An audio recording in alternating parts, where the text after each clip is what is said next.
everyone. We're going to get started with our case competition presented by the Craft Analytics Group, also known as KAGR, in partnership with Tepper Sports Entertainment. It is my pleasure to introduce our judges today, Brian Lodigiani, VP of Business Strategy and Analytics at Tepper Sports Entertainment, Molly Hineker, Senior Consultant at KAGR, and Vahid Sanai, Director of Business Analytics at Tepper Sports and Entertainment. We will have 3 teams. Each will present for 15 minutes, with 5 minutes of judges' questions to follow. First, from BU, please welcome Evan, Akansh, and Sam.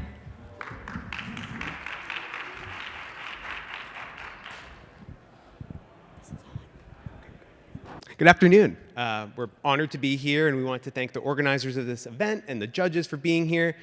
And we're excited to dive into our analysis of Charlotte FC's Silver Club. So today, we're going to walk you through our data-backed analysis of what differentiates Silver Club members from other season ticket members. Next, we'll walk you through a persona analysis along 2 dimensions. First, the demographic and psychographic intention that drives season ticket membership, and then a journey analysis of how Charlotte FC season ticket members progress through the ecosystem. Finally, we'll put that all together into some recommendations and hope to show you the impact of our tactics. So let's dive in. So Silver Club members are, on average, older, wealthier, and more engaged with the TSC ecosystem. They're 14% wealthier, 63% more business accounts, and crucially, attend nearly 50% more TSE events. This theme of TSE engagement will be a common one throughout the presentation, but we see that the business accounts and the prevalence of attending TSE events is a key indicator for this cohort. So let's break it down into some personas. We have 3 here for you today. We'll start with our loyal local fan, who makes up the largest portion of season ticket membership. These fans are more singularly focused with a lifetime value of nearly $22,000. Yes, they attend a lot of events with TSE, but primarily their focus is Charlotte FC. Let's skip ahead to our at-risk newcomer. We see these folks as maybe trial season ticket members. They are curious about Charlotte FC. They've bought into the ecosystem, but they are most likely to churn. With that, they have a much lower CLV of $2,300. And that brings us to our opportunity space, the corporate MVP. The corporate MVP with a CLV of $26,000 is the most valuable fan. While they currently make up the smallest portion of the current season ticket membership, we see a huge opportunity because of indicators in attendance and cross-engagement with TSE. So before we get to solutions, let's dive a little bit deeper into the problems, namely churn. We found 4 key indicators of churn and are focusing on 2 for today. Attendance trajectory, meaning not necessarily over time, the total attendance rate of a fan, but rather the indicators over time and trends, which we can see as an opportunity for intervention for marketing teams. And then, my favorite phrase, TSE cross-engagement, the amount of events attended at Bank of America Stadium, Panthers games, concerts, all of that indicates with a stickiness that we're hoping to bring to the Silver Club. So yes, we see that if you monitor the trends of a fan, you can intervene. There's an opportunity to get them back on the right track. But it's finding those fans who are invested in the broader ecosystem that's going to be the largest pathway to growth. And that brings us to what I think is maybe our key insight here, which is that 0.4% figure.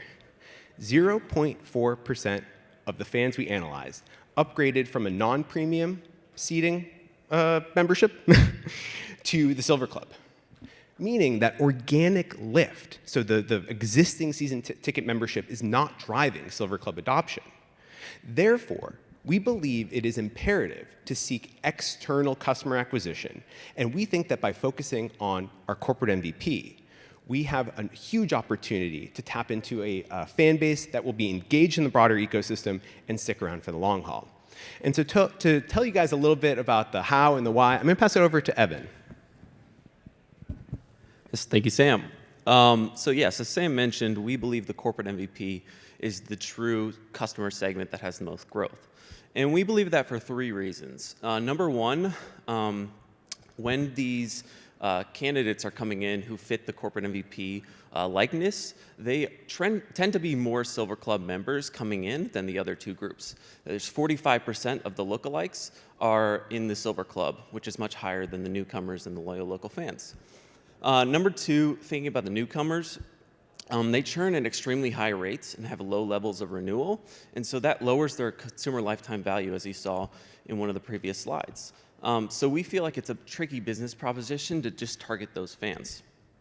Lastly, looking at that organic growth, we think that the loyal local fans are already existed in the ecosystem, which means that we'd have to internally upgrade them to the Silver Club membership, which, as we mentioned before, that 0.4% figure, that's another really tricky business proposition. And so that would require external recruitment, which we feel like would be tough considering that those fans already exist and want to support the team. So we believe that a targeted approach for the corporate MVPs is the way to go. So looking into what a consumer might look like who fits that corporate MVP persona, let's take Mark Doe. He's in his mid-50s. He lives in Ballantyne, and he's really trying to grow his insurance business, right? So he wants to impress clients, he wants to reward employees, and he also wants to expand his network. Well, we really want the Silver Club to be a pathway to do that, right? We want Mark Doe to purchase it as a business asset in order to accomplish all three of his goals. And so with that, we think a three-part approach is the right move to make. So that three-part approach is falls under the umbrella of one, a game day experience boost. So this is really in making the experience a more premium offering for those corporate MVPs. That involves stuff like in-seat service, all-inclusive food and beverage. That's on top of the credit right now, but even more inclusive.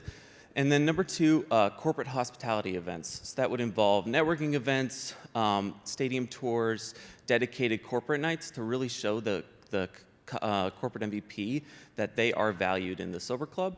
It also helps them expand their business, which they also really, really want. And then the third thing is flex transfer and also referral incentives. So we noticed through our data that we looked at is that they have higher rates of transfer, which makes sense. They want to, again, pass it on to their employees. They want to pass it on to their clients. And so allowing for more flexible transfer really fits with that customer journey. Once more, they have a lot of cross TSC event engagement. So allowing them to stay in the ecosystem with conversion credits to us makes a lot of sense. And then lastly, with referral rewards, we feel like we can really leverage network effects and get more and more businesses in as they continue to have incentives to bring in more and more businesses to the club. So with all that being said, we think that that's a fruitful strategy. Now you might be asking, how are we going to meet these Mark Does? Mark can be found several places. We think that a couple different avenues for platforms make a lot of sense. That would be like LinkedIn sponsorship, obviously where business will be plenty, cross-event targeting, as well as local business and trade media make a lot of sense to meet the businesses where they are. In terms of the messaging, we really want to structure it around that idea of a business asset. Right? They are looking for return on investment for stuff that they purchase for their business. And so if we position it as opportunities to sell a client or opportunities to expand their network, that makes a lot of sense. In terms of content, showing that premium experience through reels and videos that really show that this is an elevated platform that they can bring their clients and employees and partner businesses to, that makes a lot of sense. And so we really want to show that ROI in the content. And then the other idea is how we sort of came to this strategy. So we looked at multiple different analogs across different consumer segments and identified three main ones that targeted the corporate MVP.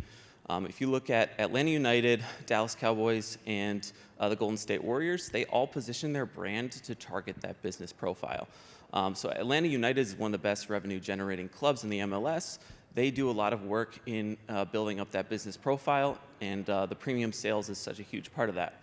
The Dallas Cowboys similarly position themselves as business-oriented, and they're constantly able to generate revenue because of that. And then also the Golden State Warriors utilize like referral credits and as well as hospitality events to bring in an ecosystem of business buyers. And so we feel like Charlotte FC can be another one of those analogs in the future based on their unique ticket proportion of Silver Club versus non-Silver Club, that can be a big selling point. Now I'm going to pass it on to Akansh for some of the financial analysis. Thank you, Evan. So we just discussed the best of the best teams, and we have Charlotte FC here that's gunning to claim that spot. Now, the segment we're trying to propose is the corporate MVP segment. It comes with a customer lifetime value of $26,000, and it stands against a customer acquisition cost of $1,200. Another fascinating number that I would like to point out is the 21.5x multiple. That's the multiple you gain on the customer acquisition cost. The renewal rate for the segment stands at 92.5%. Now, what does that mean? So if you look at the accounts that are mentioned on the slide below, and if the club targets 60 accounts, those 60 accounts translate to 4 seats per account. That's a total of 240 seats. Now, with the retention rate and with the projections that we have in the graph, that's a 7 million value in 5 years. And that's definitely a number that's higher than the other two segments. Another interesting number is the migration rate. That's on the next slide, Sam. So that's about 0.4%. So what is the migration rate? Let's say a fan comes in, buys a ticket for the general stand. Now, his chances of moving to the Silver Club only stand at 0.4%. And how does that tie us back to the corporate MVP strategy? So if we get them on board, there's a high chance that we keep them in the Silver Club. And retention is the way forward for the club. Having said that, we also analyzed the other two segments, which was the loyal fan base and the newcomer. The newcomer has a high churn. It's someone who's trying to get into the sport, trying to get into the club, and get a feel of what the club is. The loyal fan base, since Charlotte FC is a relatively young club, they have a smaller fan base, but that's also growing at a steady pace. Now, what that means is that the existing fans, they saturate the stadium capacity by being present in the stadium. And the potential for growth is limited there. So that's why we resort to the corporate MVP segment. And to conclude, I'll pass it over to Sam. Thank you. Thanks, Akansh.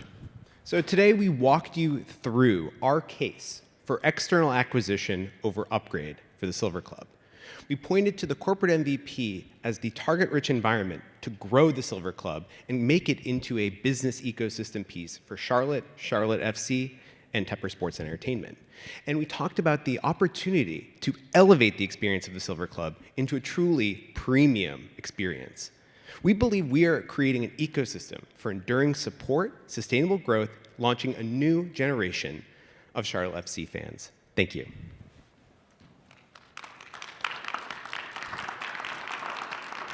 Questions? So you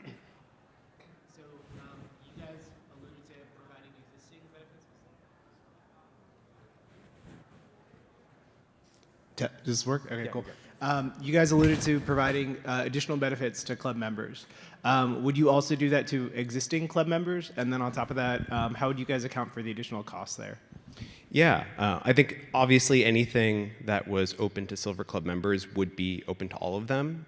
One thing we talked a lot about was the networking opportunities, the stuff that would basically lift the experience for everyone, better, access to better service, more food and beverage credits. And I think that is something that would lift the whole experience and keep that retention rate really high. And so we try to account for some of those costs into our CAC, but obviously it's kind of hard, a bit of a moving target, so we couldn't fully quantify what every piece of that would look like, but we think some of it would be organic. Yeah. Just to speak more to those costs, we have it in the appendix slide on the CAC breakdown. Just generally, it would be like a $450 service cost per seat upgrade for all fans. And then the CAC we estimated as about consistent with the rest of the has been ongoing. Yeah.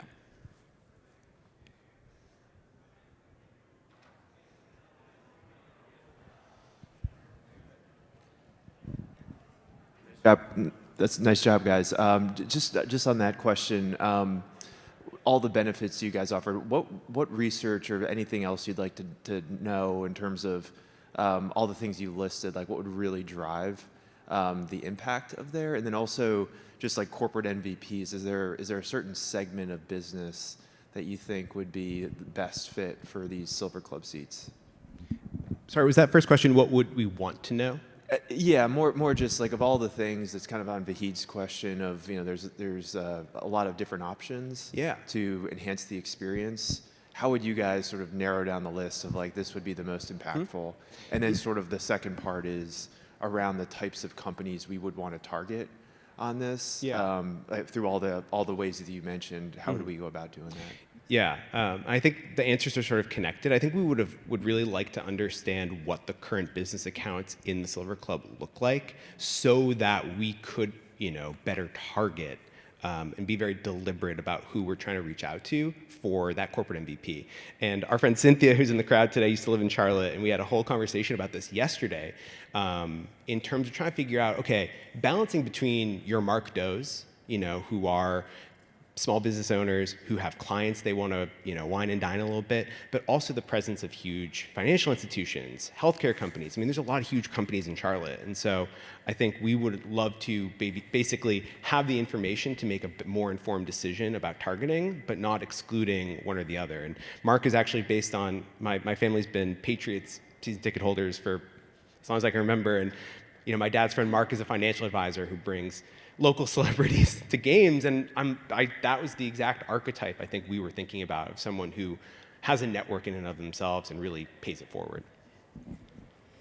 You mentioned at the beginning a lot about TSE cross-engagement. Talk to me a little bit about why you think that's valuable for corporate buyers. Maybe you're not engaging with someone as directly during a concert as you're trying to close a deal, but they're trying to listen to the music based on like a football game, a soccer game. Walk me through what that TSE cross-engagement looks like for these corporate buyers. Yeah, I mean, I think a lot of it is status, I would say, and consistency of being sort of a person about town in Charlotte. So it's not necessarily about, during the concert you might not want to talk about your insurance policy, but there's a lot of gaps between, sets and all of that. And I think what really drove us to that cross-engagement was just seeing how much it correlated to stickiness, that the people who are most engaged in everything going on in Charlotte, who are those people who, that person about town, really correlates to a strong value for them in sort of being in that ecosystem and continuing to buy tickets. Do you think that covered it? Okay. One more question for me, just on the 21.5 CLV to CAC ratio. Just what would cause the economics to break down on that? Anything to watch out for? Yeah, so the way that we sort of looked at the CLV was just in terms of ticket revenue. So that's not even considering other types of revenue like merch sales, corporate sponsorships, other stuff like that. So we think the CLV could be even greater. In terms of the cost breakdown, we targeted based on industry benchmarks, like how much a sales rep costs, what's the cost per click, what's the sales conversion ratio. In our appendix, we do have like a rough, this was the CAC midpoint. It was like $800 to $200 added on with the service cost upgrades, and so that's rough projection to 800 to 200, and so that CAC ratio might end up being closer to like 14 times, depending on like what side of the spectrum you go on. But again, we think that the revenue is understated just because of all those additional benefits for these customers. Going from 0 to 18 games is a lot in terms of just never being to a game to paying for a full season. In terms of who you would target, is it just people who haven't been to games, or how would you break down the segmentation of like who you hit, and then do you give them just full season, or do you break it down into half a season? What's your approach there? Yeah, I mean, I think we'd obviously want to start with people who'd maybe gotten a taste. So maybe someone who had purchased or been transferred a few Silver Club tickets, using retargeting, through email, through how the ticket was passed off. I think that's a good starting point. And I think definitely flexibility in terms of packaging is huge. I mean, we sort of focused on the maximal example in the hope that someone would just want the full 17-game slate in hopes that they also get the ticket to see Messi if he's coming to town. I think there's that value prop as well. And so I think, we definitely thought about maybe talking about some of that packaging, especially given MLS is sort of a star-driven league at this point. I'd love to see Sonny play at some point. I'm a Tottenham fan, so maybe I'll have to go to LA for that, but that's a separate issue. And yeah, so I think that sort of packaging is something we sort of thought about, but we want to kind of push in the maximal example. MLS All-Star Games in Charlotte, so you can see him there All July right. 31st. But that makes sense. I think the only other question is, like, in terms of, I lost my question in the MLS All-Star Game, but I think that makes a lot of sense. Generally speaking, in terms of the newcomer segmentation, obviously rookie accounts are not going to renew at the same rate as other accounts, but did you guys see anything in that data that kind of isolated why they're not renewing at a high rate, especially I think it was 17% or something like that? Yeah, that's a good question. I mean, I think a lot of it was just unfamiliarity with the rest of the ecosystem, right? So we see people who are going to maybe trying out Charlotte FC season ticket membership, maybe partial, but they've never been to a Panthers game. They've never really been to Bank of America Stadium. And so that unfamiliarity, I would have to look again. Yeah, low metro, at that too. So our local and our corporate MVP were more based in the Charlotte metro. And so there's also a distance component. So people are commuting farther. And I think that's a driving factor as well. So one thing we talked about was, like, could we talk about a shuttle system from major hubs outside Charlotte to get people to the stadium? But obviously cost was we thought that wasn't really worthwhile. Going back to I think it was the 0.4%, the organic GA to Silver Club upgrades. Do you dive into who those 0.4% are? Maybe what could have motivated them to upgrade? And then it's a low percentage. So is that something that you guys just ignored off the bat as not an opportunity, or do you see an opportunity for further investment in creating an upsell journey for either high ATP GA fans or high engaged GA fans? How do you view that opportunity? Yeah. Let me start with the second question, which was, can you repeat the second part again? Yeah, how do you just view the opportunity overall? Is it worth investing in upsell journeys to target specific GA fans to become Silver Club members? So we targeted the corporate MVP because of the short-term ability to accelerate to adoption. We saw the 0.4% as sort of the growing pains of a relatively new club, right? I think industry benchmarks for this kind of rate I've seen between 1% and 4%. And so our thought was, over time, as people become Charlotte FC fans, kids start growing up being Charlotte FC fans, that will organically lift up, because that'll be an aspirational target for people who grew up rooting for the team and want the best possible experience, right, going to the game. And so when we looked at that 0.4, it was such a small number.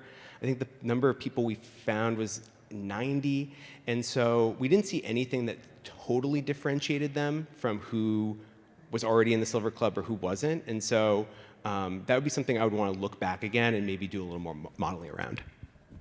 Yeah, one thing I want to add was another goal with this whole premiumization theory is that you're creating more fences for people to commit to a higher club membership. And so maybe the people who are looking at the differences between the general admission and the Silver Club as not a big enough hurdle, in terms of value to actually adopt the Silver Club. And so we think, by adopting some of the principles of the analogs, right? The teams that do all-inclusive food and beverage, the teams that have these type of events and everything, as such a selling point that would allow people to see that value and upgrade at a higher rate.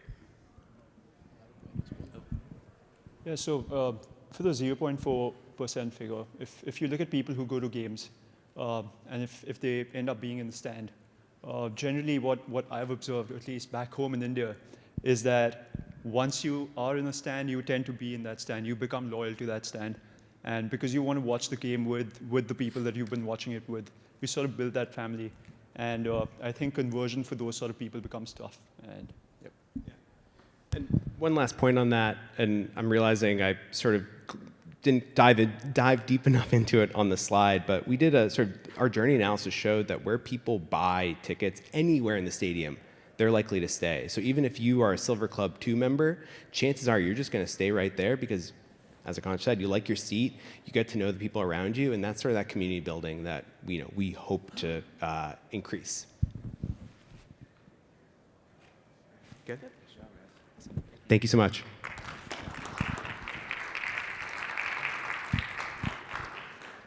Thank you, Sam, Evan, and Akansh. Up next, we have the University of Chicago booth. And so please welcome Prashant and Keith.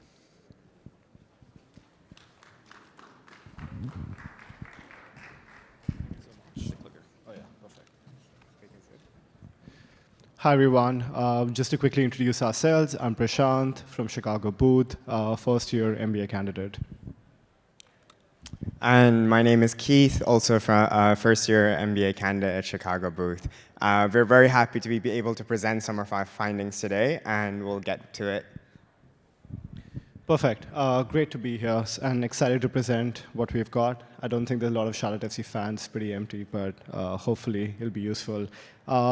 Great. So Charlotte FC's Silver Club member continues to be one of the most valuable revenue streams for the club, and but they face a key challenge. And the challenge is that they face a base rate churn of about 10% every year, which is not great if you're a sort of, a new club and you want to sort of grow your members, not as opposed to shrink them. And therefore, to understand this problem, we analyzed close to 9,733 Silver Club members, which ran through seasons of 22 to 25 and covered like a range of sort of variables and demographic data, and also data across attendance, frequency, and cross sort of sport engagement, etc. And so to kick off, we have three sort of key insights, and we'll go into each of those insights in like the sort of subsequent slides.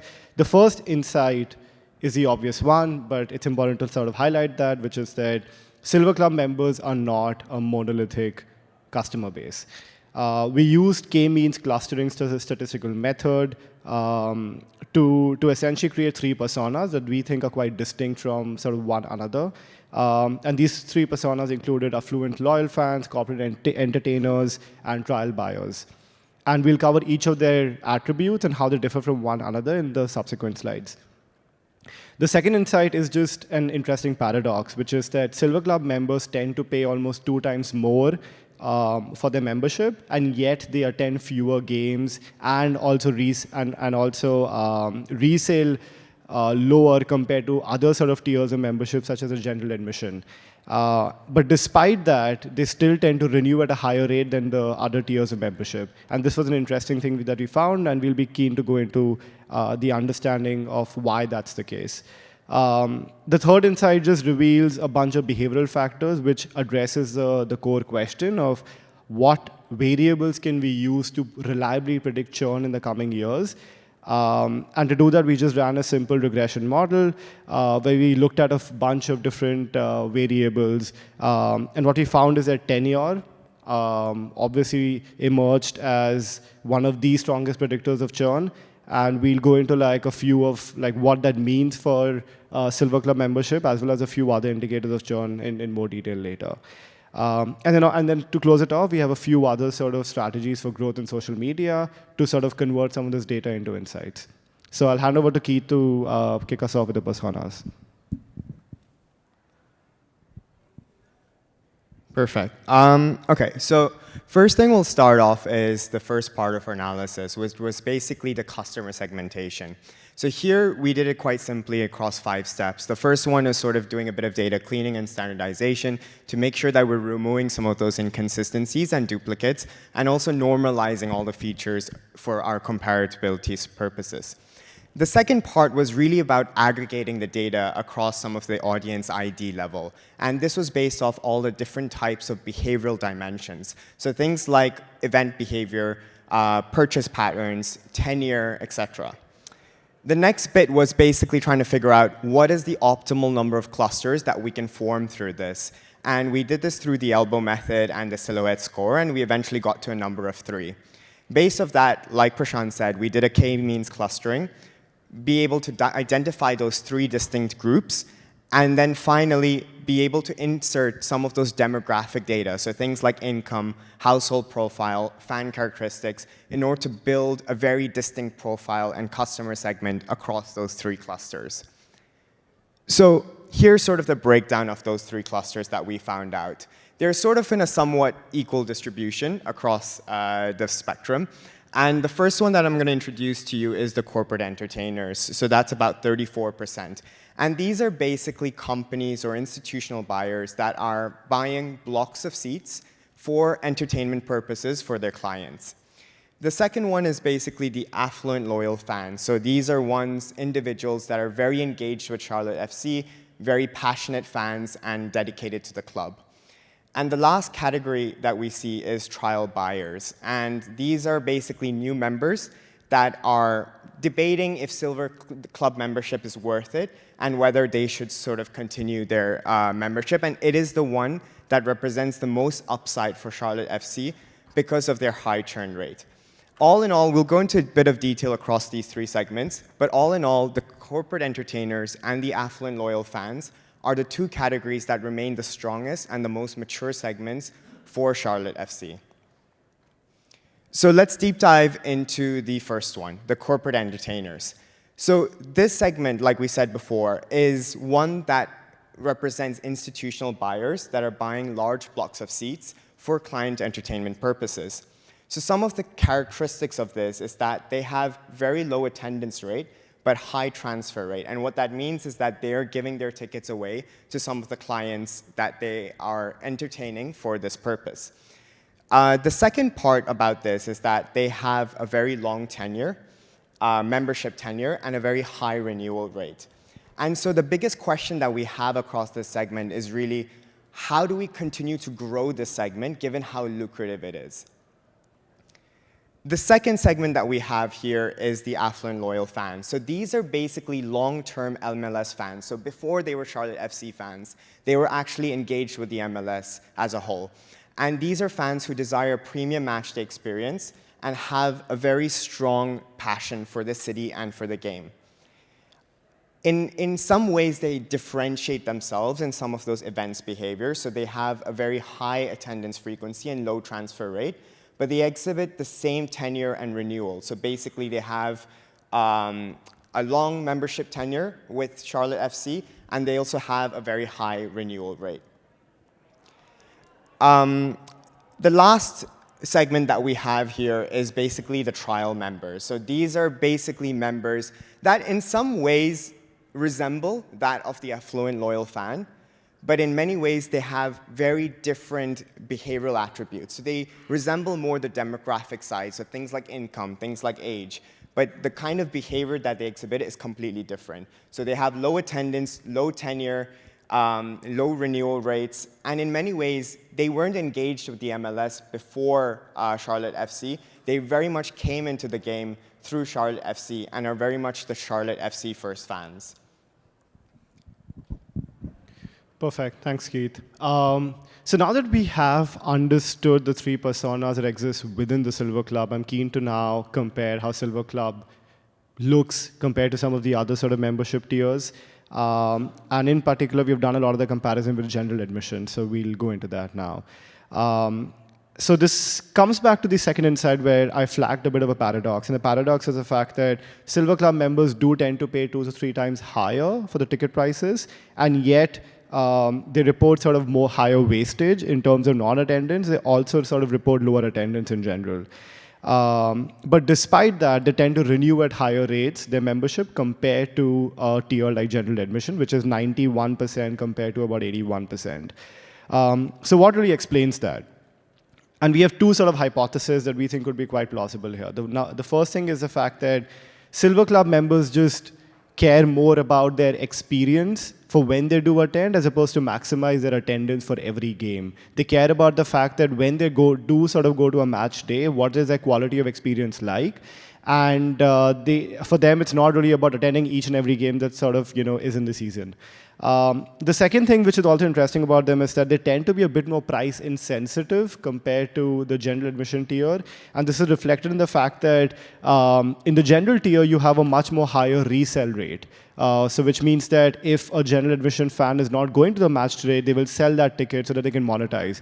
That's not what we see with the Silver Club members. In fact, what we do see with the Silver Club members is a higher transfer rate. So they would rather forego the opportunity to monetize, but rather transfer a ticket to someone else so that someone in their employee or like the family or friends could actually make use of that atmosphere and share their experience more sort of broadly with them. And so I would say that the key takeaway on this slide is just that you should not evaluate Silver Club members on the basis of their attendance because they're not trying to maximize it. For them, it's more about the atmosphere, the overall quality of when they do attend, and that's something that they care about. And so and we'll go more into this when we cover the strategy, but the question really here is how do we create a more premiumization experience for the Silver Club members so that when they do sort of show up to the stadium, they have a good time. Next slide, please. Great. So now this brings us to some of one of the key questions, which is that how do we really reliably predict who is not going to renew? And this comes to the question of churn. In terms of the analysis approach, we ran a logistic regression model, and we came up with the AUC of about 0.92, which basically means it's a pretty good model. And the one thing that stood out is that tenure remains to be a very dominant factor, and so much so that it's 6 times larger in its effect compared to any other variable. And the empirical picture is even stark. So what that really means is that in year 1, the likelihood of churn is about 40%, which drops to less than 10% by year 3. And so therefore, that makes it a bit obvious because someone who continues to stay longer will sort of not go off like their season ticket and will continue to renew. So I would say that that's not a very sort of jarring insight, so to say. But we also looked at a few other factors that make it more interesting to see which kind of profiles and behavior tend to sort of stack up together to create a very at-risk sort of customer in terms of churn. And if you look at members who are at more sort of behavioral profile would be members in year 1 and 2 of the membership, members who've had a high unused rate, more than 50% across, let's say, year 1 and year 2. They don't buy as many tickets in general. There's low engagement with the broader sort of TSE events, which is not attending the Panthers game or not sort of going for concerts, etc. All of these, if you have a customer who fits all of these descriptions, there's a 98% chance that they're not going to renew, that really stacks up. The one other interesting finding, which I kind of alluded to right now, is that we found that cross-sport engagement is like a good sort of buffer for churn. So someone who comes to the Bank of America Stadium, not just for the Charlotte FC game, but also is coming to sort of attend the Panthers game and also sort of attending the concerts, that sort of means that they're also likely to renew and not sort of forego of their membership. And the reason that we think that could be the case is because they are sort of attached to the venue a bit. For them, it's not just about Charlotte FC. For them, it's about the broader sort of Charlotte sports ecosystem, and they sort of value that and they care about that. And that makes the relationship sort of harder to exit for them. And so now it's sort of come to the right side of the slide, which is to say that we build this model. Okay, so now what do we do with it? And we wanted to build out a flag scoring system of sorts, which can be used by the service teams at Charlotte FC to say that which members are going to be reliable. How can you identify members who are likely to sort of churn and not renew? And the flag scoring system sort of does that. It's a simple 0 to 9 point scale. You can give each member that you have a rating from 0 to 9. And on a 2-month rolling basis, you can keep seeing which members come in and out of that sort of 9-point scale and what kind of interventions you can sort of deploy to be able to ensure that you're able to change and reduce their score, because the higher the score, the worse it is. Great. So I'll hand this over to Keith now to see what kind of growth strategies we can follow. Okay, let's go into the growth strategy now. So very simply, it is a 3-point strategy here. Keep, convert, and acquire. So keep is very much focused on the trial buyers, where you're trying to reduce the churn rate for this segment. Convert is going to be very much focused on the non-Silver Club season ticket members, in which you're trying to increase the kind of conversion from the non-Silver category to the Silver category. And finally, Acquire is basically trying to get new businesses in Charlotte to become Silver Club members.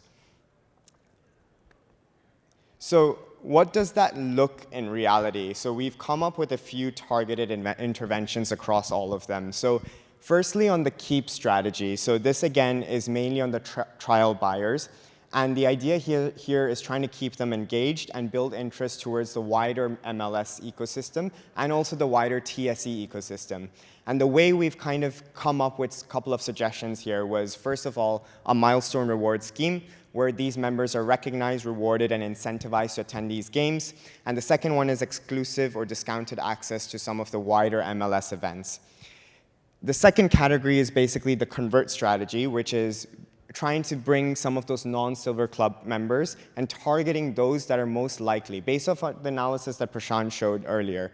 It is the ones that are basically corporations and ones with long tenure within the non-Silver category that are most likely to convert. And the way we would help and initiate that is through targeted marketing campaigns and some of those preview invitations. And finally, Acquire strategy. The idea here is to focus on new businesses within the Charlotte area and grow the corporate entertainment segment.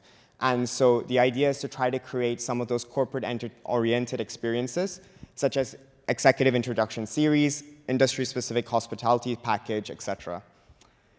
Finally, just to wrap things up, everything around this is going to be unified within a social media strategy with a unified brand story. We've seen other clubs within the MLS that have created this kind of vision and narrative, whether it's Inter Miami, whether it's Seattle Sounders, using different parts of their competitive advantage to create that brand story. Similarly, with Charlotte FC, what we see is that there are two distinct advantages they have. One is the Bank of America stadium experience, which is quite unique in the way it has NFL caliber infrastructure and also a very historic and incredible world-class standard in that stadium. The second part is also the unique positioning of the club within the two states, both North Carolina and South Carolina, and being able to acquire fans across these two states. So that is all we have for you all today. Hopefully you've understood sort of the different customer segments that we have, the different factors affecting the Silver Club and non-Silver Club, and the key factors causing these members to churn, and finally seeing the sort of three-point growth strategy underpinned by a unified brand strategy across the social media aspect. Thank you very much, and we're very happy to take some questions.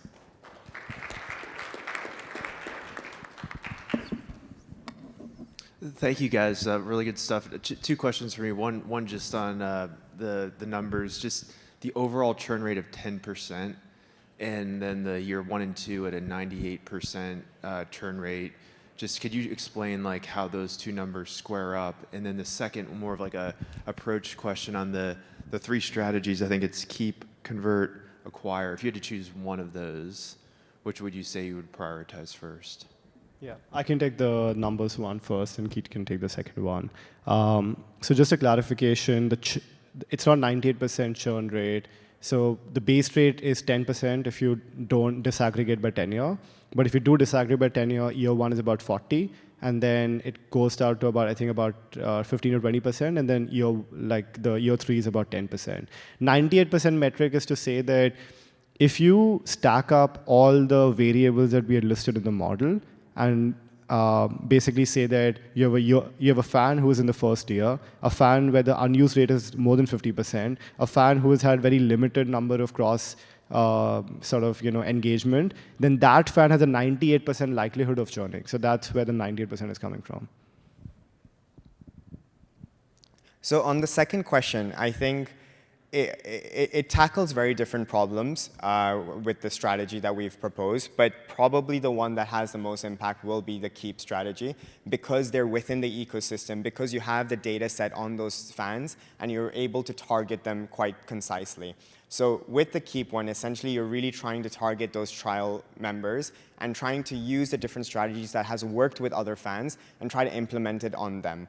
and you already had the ecosystem and the data set to be able to target those fans. I think the hardest one probably would be the acquire one, because at the end of the day, you're trying to get new fans into the ecosystem, and that adoption part is probably the most difficult part in a lot of these sort of strategies.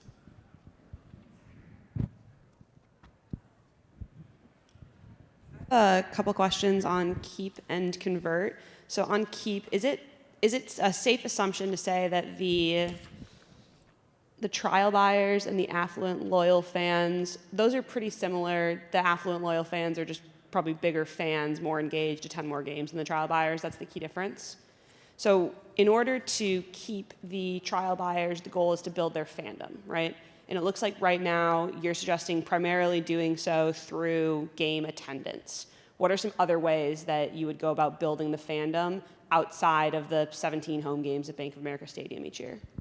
Yeah, so I think not only with the game attendance, but also within the wider TSE ecosystem. Like we've seen within the data set, there is a lot of other events like the Panthers, the concerts, the music events, and these are all areas that you can focus on in terms of attendance. But beyond that is also a bit around fan and community. I think the biggest aspect with a lot of times with sports especially is the ability to create that fandom through communities. And I'm not sure in the US if it's as common, but in other countries within, in say European soccer, they have those kind of fan clubs that really engage the fans, create an ecosystem, create a relationship with them. And that's something that can be quite powerful in terms of the kind of community you're building within it. So it is sort of threefold, I would say. Obviously the match attendance within the Charlotte FC games, but it's the wider MLS engagement as well. So the playoff games, the cup finals, the all-star games, and also the wider TS ecosystem and that whole aspect of community that wraps everything up. Great, thank you. And then on convert, we were told that 0.4% of the current Silver Club members have upgraded from GA to Silver Club a few minutes ago. Why do you see that as an opportunity, and where do you think that you can grow that 0.4%? 0.4%. Yeah, I think can't clarify like where the numbers may be different, but I think the way we think about first is that if you purely look at the demographic profile of members across the board, what we checked for is the fact that there would be members who are not Silver Club but have very similar sort of profile to a Silver Club member.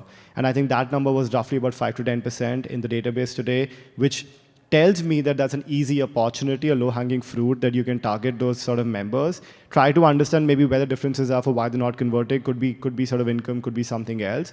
But maybe provide sort of certain discounts to see if that low-hanging fruit of 5 to 10% membership base, which very much looks like a silver member but is not, can be converted. I think that's sort of one way that we were thinking about it. Cool, thank you. So you mentioned stickiness, or you mentioned interaction across the wider TSE brand. Do you think that's actually related to stickiness for Charlotte FC and TSE, or do you think that just indicates more disposable income, so they have more ability to go to more opportunities or events? It's honestly hard to tell, like, because we don't. Ideally, if one way to think about what is a cause and effect is to do a survey with the fans to understand that what drives some of their motivation. But I think income could be sort of one part of it. But we did sort of see that regardless of sort of the income profile, there was. It's more to do with the community and like the affinity towards the venue in general, which sort of drives that. And so we do think that. We can sort of run a regression model perhaps to see like what the income effect would be, but I think based on what we have done so far, we think income is not going to be that much of a noise in sort of affecting that sort of overall decision. Cool. And then, do you have? No. Okay. And then, so in terms of the key, serendipitously, we actually launched a loyalty program, a rewards program. How would you guys use that data to hopefully drive renewal rates in the future? I think a couple of ways. The first one is sort of understanding what levels that milestone threshold that people are attending. So I think in our slides, we kind of gave a rough timeline of, okay, if you attend 1 match, you get this reward. If you attend 5 matches, you get this reward. But we kind of opened up that bucket for TSE events and matches from Charlotte FC because that is the main aim of trying to keep these users, these fans. And so I think there's two metrics that for me is quite important. It's that threshold of how many games or how many events that these individuals are trying to attend, but also what are the key rewards that each individual is looking for in order to incentivize them to continue coming to games, to continue to build that fandom. So I think those are very two probably important data points within that reward scheme that will help build that data set. Anything else? Yeah. I mean, the one thing my pet peeve with rewards is that sometimes the milestones are simply unachievable. So like, you try to sort of do your best to meet the threshold, but for whatever reason, like the ceiling is so high that it almost dissuades people from me trying to even like game the system and like try to get the reward. So I think one way to think about it is that the question is that what is something which is going to be within reach, potentially from a customer's perspective, for them to want to enter the game of trying to earn the rewards in itself. And I think that could be done by looking at current attendance levels. If a fan's average or a median is about, let's say, 10 games, or like, let's say, 5 games, and the reward could sort of, think about that, how do you push that from 5 slowly to maybe 8 to maybe 15, and like makes it more achievable, essentially. So that's probably some ways to think about what the right milestones have to be that customers need to hit, but keep it within reach, as opposed to say that attend all 17 home games, which is not going to happen in like year 1 or 2.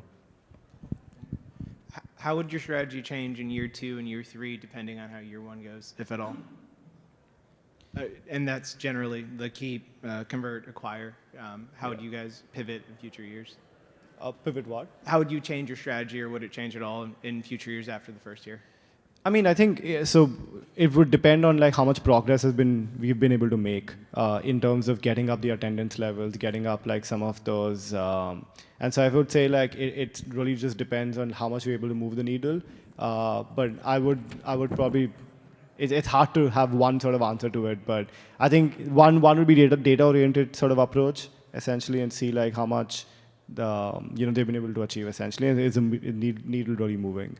But maybe another thing just to think about also is that transition between the keep, convert, acquire, and having that emphasis in the latter years towards the more acquire side. I think initially, like we said, the easy easy thing that we can do right now is trying to focus on those keep category and use those targeted marketing interventions to try to keep them. But as you sort of get that a bit more mature, then the ability is to try to prioritize some of those other strategies, especially the acquire one, which takes a lot more time, a lot more effort, a lot more capital as well.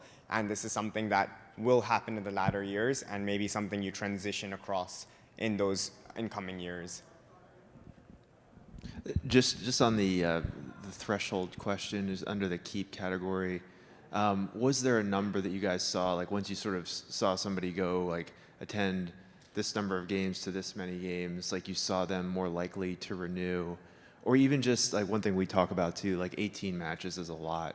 So even just like usage of tickets, especially for like a corporate buyer of like, I'm not going to go to every match, but I might transfer them to friends or clients.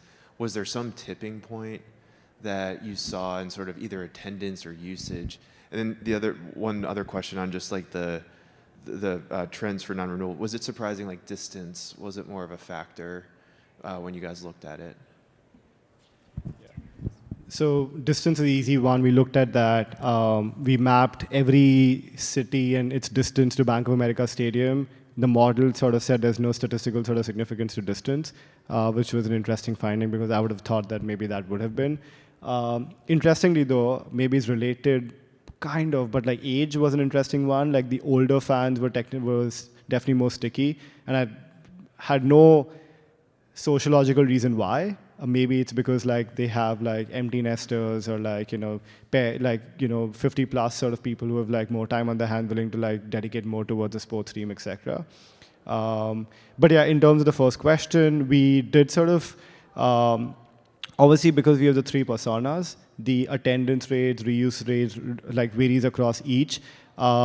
Because this is like a static database, it's hard to tell what is going to be the tipping point that leads one persona to move to the other. I think we need like more longitudinal sort of analysis to be able to understand that. But in general, I think we did see like the attendance to be about 50 to 60%. And I think we probably just need a bit more time series analysis to be able to see at what point it sort of tips over, et cetera.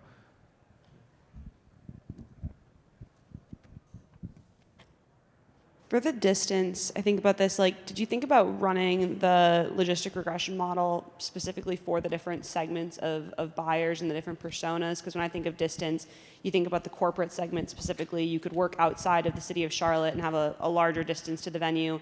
You could be working in the city of Charlotte, popping over to Bank of America Stadium after your work day and going to the game. So how did you think about some of those variables that might, be pretty different for each of the different personas? So unfortunately, with the distance, the only variable we had to work with was, I think, a pin code, like the city that they registered that they belong to. That's pretty much it. And then whether they are a corporate client or not was a separate sort of column. So it's very hard for us to tell, like, work beyond that. So purely on the basis of their city of residence, we saw that there was no statistical difference even across the different personas. Broadly, and so yeah, that's the extent of the analysis we were able to undertake with the database currently. But definitely, like, worth sort of seeing if you're able to capture a bit more data around maybe the corporate clients and where the clients sort of where the network ecosystem is and how that may correlate with the distance then, etc. But yeah.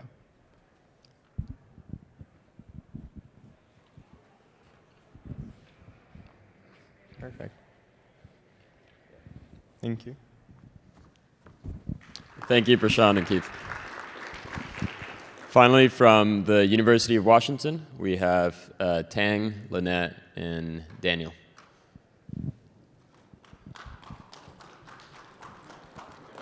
Good luck.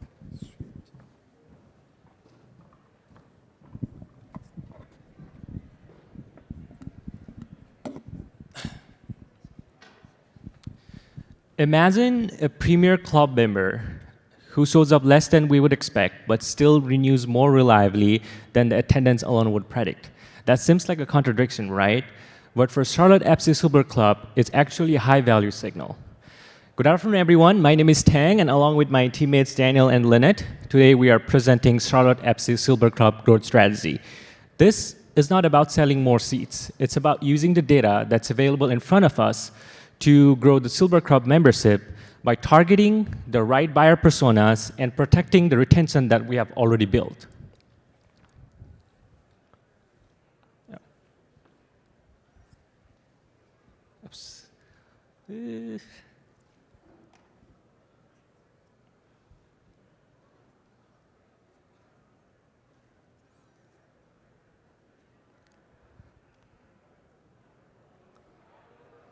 Uh-oh.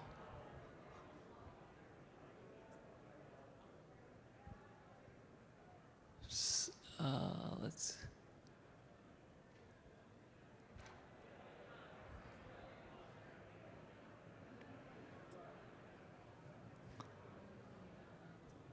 Sorry. Do you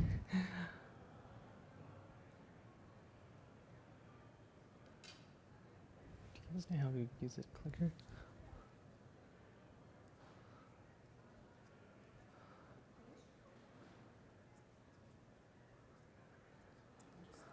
I am so sorry.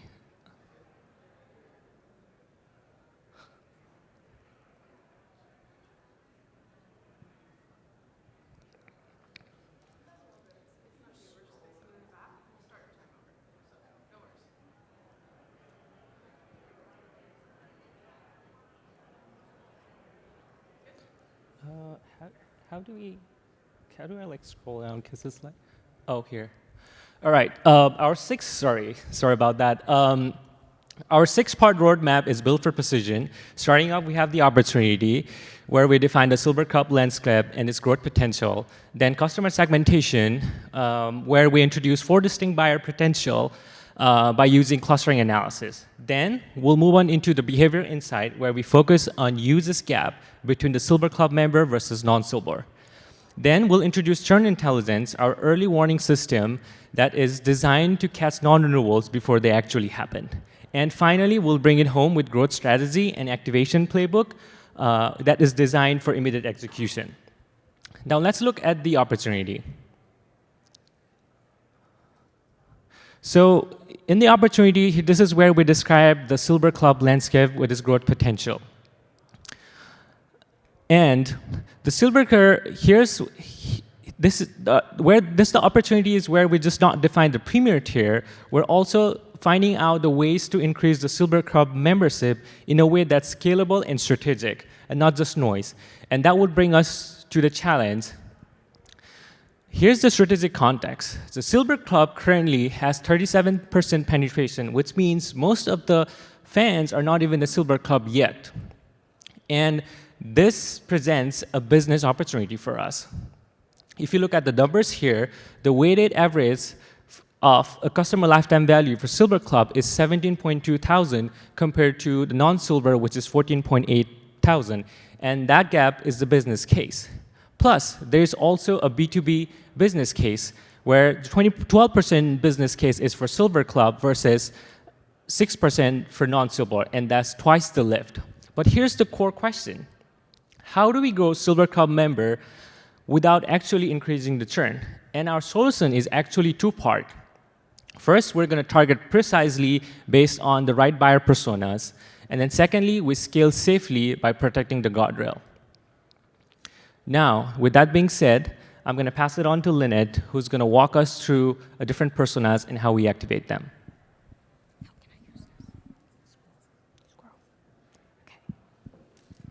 To tackle this business problem, our first move was segmentation. Specifically, we are looking at how historical data and current behavior predict which persona a customer will fall into by the end of the year. But before we get into the results, let me set the foundation of how we analyze and the foundation for to set up the foundation of how we analyze the segments. When we first look at the data, there are a lot of features, and many of them are irrelevant to our use case. So we started by feature selections using random forest, followed by PCA to further shrink down the data dimension. Then we did a clustering. At last, we trained our final model with random forest to predict these clusters. With 98% of accuracy, we're confident that this is a reliable way to predict and categorize any new customer coming through the door. Now, let's take a look at our results. Okay. Can we go back? Up. Thank you. To your left side, you can see the newcomer and the lifestyle prospects. From the annual ticket purchases and high attendance rate, we can tell that they are mostly buying for themselves. They are here because they love the game. However, there are some nuances. The newcomer are generally younger, and they're more of a core football fans. And the lifestyle prospects, on the other hand, they are more likely to have fitness membership, cable bundle, and national banking account. And they're most likely from South Carolina. And to your right, you can see the corporate core and high volume distributor. Both are big revenue driver, but we recommend focusing on corporate core.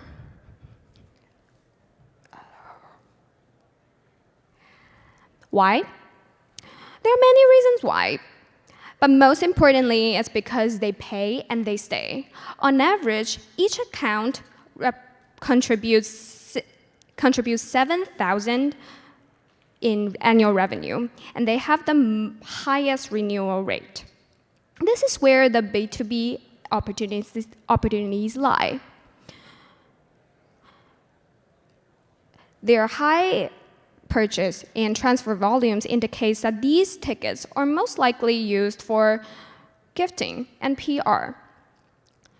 This is a very valuable insight because it doesn't just guarantee the ticket sales.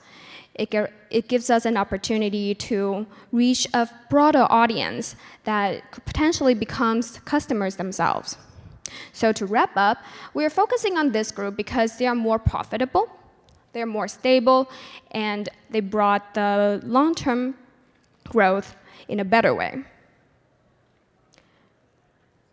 And now, next page, please. Thank you. And now we're looking at our goal for today. Silver Club member. In general, they share this similar behavioral pattern with business account. In fact, compared to the non-silver group, a silver member is twice as likely to be a business account. And we want to share a very interesting finding here, the markup ratio. The markup ratio compares the resale price to the original price. If the number is close to 1, it means that the tickets were sold nearly at the original price. As you can see, the non-silver group has the markup ratio with 0.96, and the silver group with 0.67. It means that silver members are more comfortable letting the price drop. To sum up, silver members attend less in general, but if they cannot make it, they would prefer transferring ticket for free. And if they ever want to resell, they're more comfortable with a 30% discount on average. And now, I'll hand it over to Tang to talk about non-renewal rate trends. Thank you, Lynette. Thank you. Now let's talk about the silent killer here, aka the churn. We created a churn warning system which is designed to catch non-renewals before they actually happen. If you look at this slide here, the most critical takeaway here is that the #1 predictor for non-renewal, it's not resale and it's not transfer. In fact, those often reflect high inventory management. So the #1 predictor for non-renewal here is actually the unused tickets, the seats that go unattended, not transferred, and not resold. And when the annual attendance ratio gets 15 to 20%, that's when we know that it's a red flag. It shows disengagement. And from this, we identified the 3 churn risk profiles. Starting off, we got ghosting no-shows. So basically, product no longer fits their life. Second, we got stagnant value. Engagement is fading before the renewal decisions. And last, we got sticker shock, stretched into higher tier to the point that it becomes unsustainable. We identified that diagnosis is our first step, but we also realized that we needed a system that the team can use immediately. Next slide, please. So we used the churn to create one simple tool, a 0 to 10 score modeling that a team can use to identify who needs attention first. And those scores are categorized on 3 signals. First, we got waste. So basically, if the tickets goes unused, that means that it shows that the relationship is drifting. Second, we got momentum. If the value over time is not increasing, then the relationship is fading. And then last, the clarity. If someone buys a premium without establishing how they're going to use it, it shows that the renewal often feels uncertain.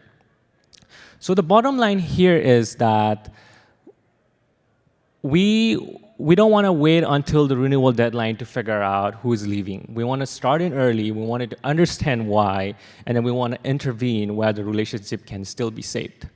And with that being said, I'm going to pass it on to Daniel, who will walk us through the growth strategy.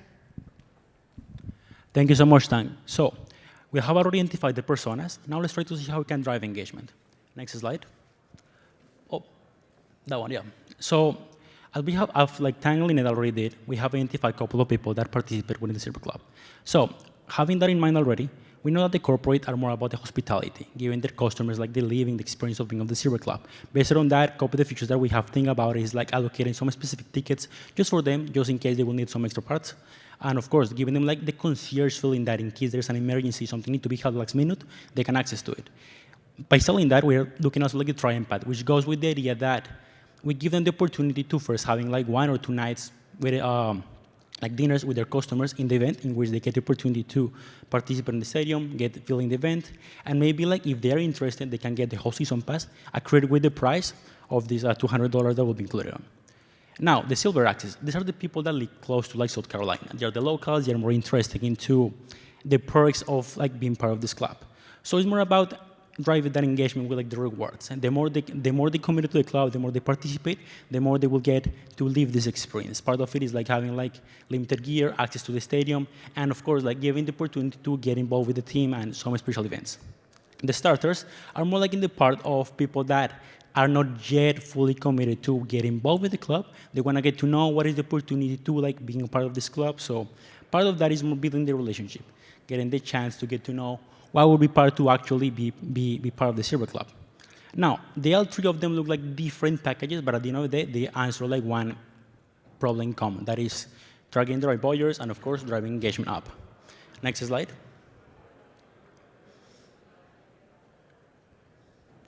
So a couple of things that Tangle and were saying is that we have 2 problems right now. First of all, we have the fact that there are so many customers right now that are just not going to the stadium. So the problem itself is not the fact that tickets are not being transferred. Our tickets are standing there that are not being used. That's one of them. The second one, we have the fact that paying at first the season pass itself, the price is a little bit expensive. And in order to like give like some flexibility to either the corporate and of course the personas, we can like have the mentality that first we need to like let them understand the value that it entails to be part of these memberships. What are like the specific needs, the specific things that makes the whole thing different. Second is like lower the commitment. Instead of like paying everything up front for the companies, we do like a B2B net terms, they pay within 30 and 60 days. And the people, we try like to give them some freedom with like some packages that can go from like 2 or 3 games. So they don't have the commitment to go to the 17 game season pass, and instead they go only with 1 or 2 games that kind of like give them some small like reliability to what to try and see if they can maybe later on move on. Now, one important here is the non-wasted seat. Is the idea that we have to like try and, like, to lower the churning. First of all, is the fact that if so many corporates right now are not like giving the tickets back or they're not being used, we use that idea with the goal purpose that they let us know, we cut off the ticket, we try to sell that ticket with like a certain amount of time for a certain amount of price, probably get discounted, and if the ticket happens to get sold, we happen to give a credit to the customers that can be used later on, either to get more tickets or like other kind of like benefits. Next one, please. Okay, going with the strategy, we have seen some other teams like Seattle Sounders, like Inter Miami, that have been like trying to get in these bonds with Apple TV in case that the people cannot access to the stadium. So instead, what we do is trying to lead with the feeling that, with their persona, their perspective, we know the specific needs that each of these people are like looking to get, or like they will be interesting to. The corporate is more about the hospitality, their customers. We know that already. So we try to build the perspective to make specific events at night in which they can get involved with like either like some special like networking events, or trying to go with more the experience of things that it can be early before the games, so they get to like experience a little bit of like more of the networking and the social events. Now, with the consumer status, we know that for them it's more about the perks. They want to get more about the benefits. So it's more about building the experience of like early access to the stadium, maybe getting some limited gear, and of course, giving the opportunity that they get to happen to see the players, or even the case to see the trainings itself. Next one, please. Now we have the winning formula. We know pretty much that we have to target them. We have to identify the kind of people that, or customers that will be like leaning on. We qualify them into which group they will define.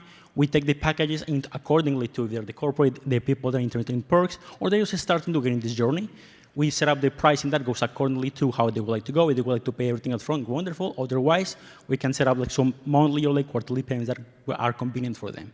We go with the retention and activation, which basically goes with like we just keep monitoring to see if they keep getting engaged in all these events. And with activation, we use like a reminder that we are there in case they would like to, they forget a couple of the benefits of some of the areas. It's a reminder to let them know that, kind of like with like either ads or in social media, that some of the events are available. Next one, please. And this leads us to the last step. We already have the whole picture defining. Last thing that we have to do here is to keep tracking them, keep building this campaign with the corporates to let them understand where we are at right now, and of course, try to see if we can drive engagement up. That's all we have for now. Thank you guys for listening.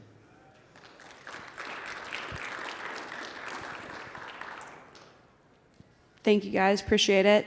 Want to start off talking about the triple track packaging strategy.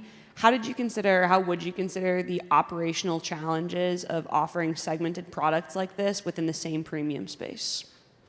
Totally. Well, I mean, at the end of the day, those three packages, even though they happen to be different and like specific to each of the groups, what we're trying to do is that they all target the same thing. So in order to go to the operational, is more understanding the needs of each of the clients in it. For example, for the corporate, we know they are like focused with the clients. So trying to see if we can build that picture itself that goes accordingly to what they need, probably with the networking event itself, or maybe like a special occasions in which they can kind of like entail those special events for the team to get involved with.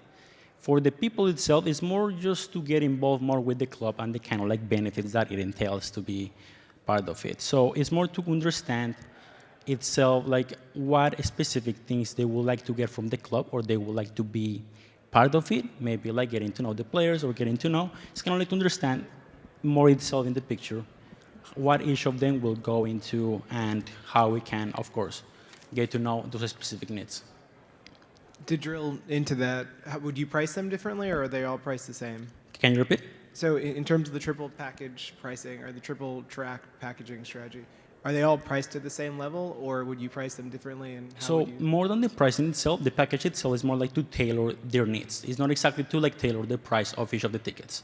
So it goes with like building like that specific perspective or like path that each of these, in the case of the corporate, they would like to build with their customers, or in the case of the individual person, just to live the experience on it.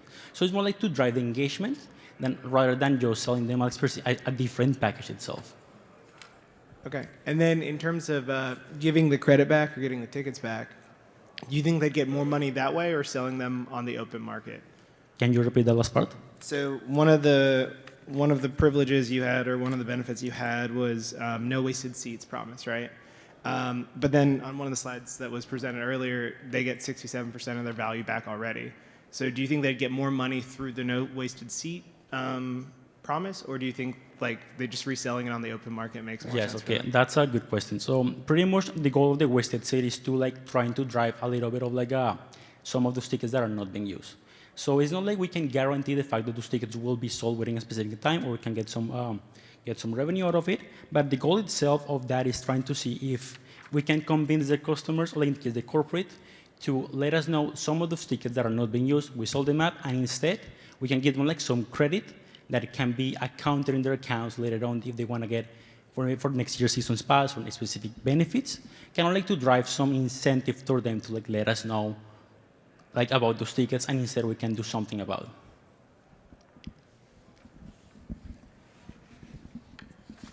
it. Just a point of clarification, then a question. Just on the corporate core premium target, it says the unattended rate's 30%.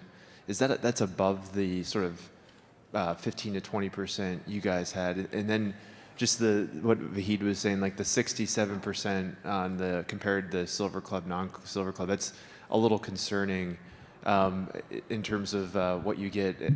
Certainly it's the no wasted seats program, but if you were just, like if somebody of our sales team saw that, how would you, why would a Silver Club member even buy a ticket if they could get it for a third of the price on the secondary market? So the first question is It says on the corporate core that the unintended rate was 30%. Oh yeah, so for the 15 to 20%, let me clarify that number is we are calculating the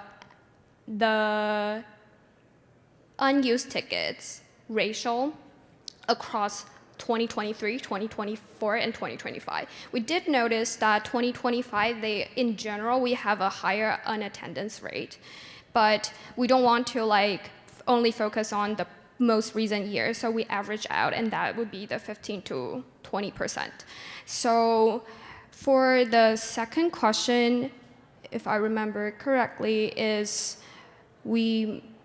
So the 30% is just for 25, and the 15 to 20s across all the years? Is that? Yeah. Okay. Yeah, that's just the difference between So like the another numbers. concerning trend where like unattended rates are continuing to drop. And then the second question was just the 67%. I mean, that's one that jumped out of like, of all the things of like, just for our sales team of like what is the value prop of a Silver Club seat if you can just go out and get it on the secondary market for a third of the price? So I would say for the marketing perspective, if you can get a relatively lower price to get maybe a chance to experience that, it could potentially be a selling point for people to like potentially convert to this experience at the whole bundle, and especially we can use this unused ticket as an other opportunity to get more revenue. So you're saying like the value, like I can either pay, it's not $100, but I can pay $100 to be a Silver Club member, and then I could resell my tickets for $67, and that person's going to get access to the exact same experience for just the $67? I think we shouldn't marketing it as a full Silver Club members, but we can sort of experience the perspective of how is the experience of watching the whole game. So it's like a partially limited experience to that area and package instead of the full package. Yeah.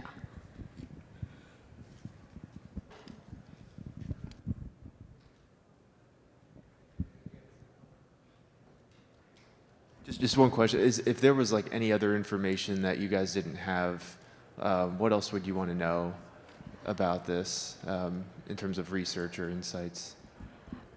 So when we are doing the research, we realized that it's a whole year action, like a annual tickets purchase, and it would be really helpful to understand what is the timing of the purchase. Like maybe they buy a lot of tickets, but maybe within a certain time frame, but maybe it's like average around the whole year. So I think that kind of behavior will help us understand a lot more about the churn, about the upgrade, about the downgrade, and everything. Yeah.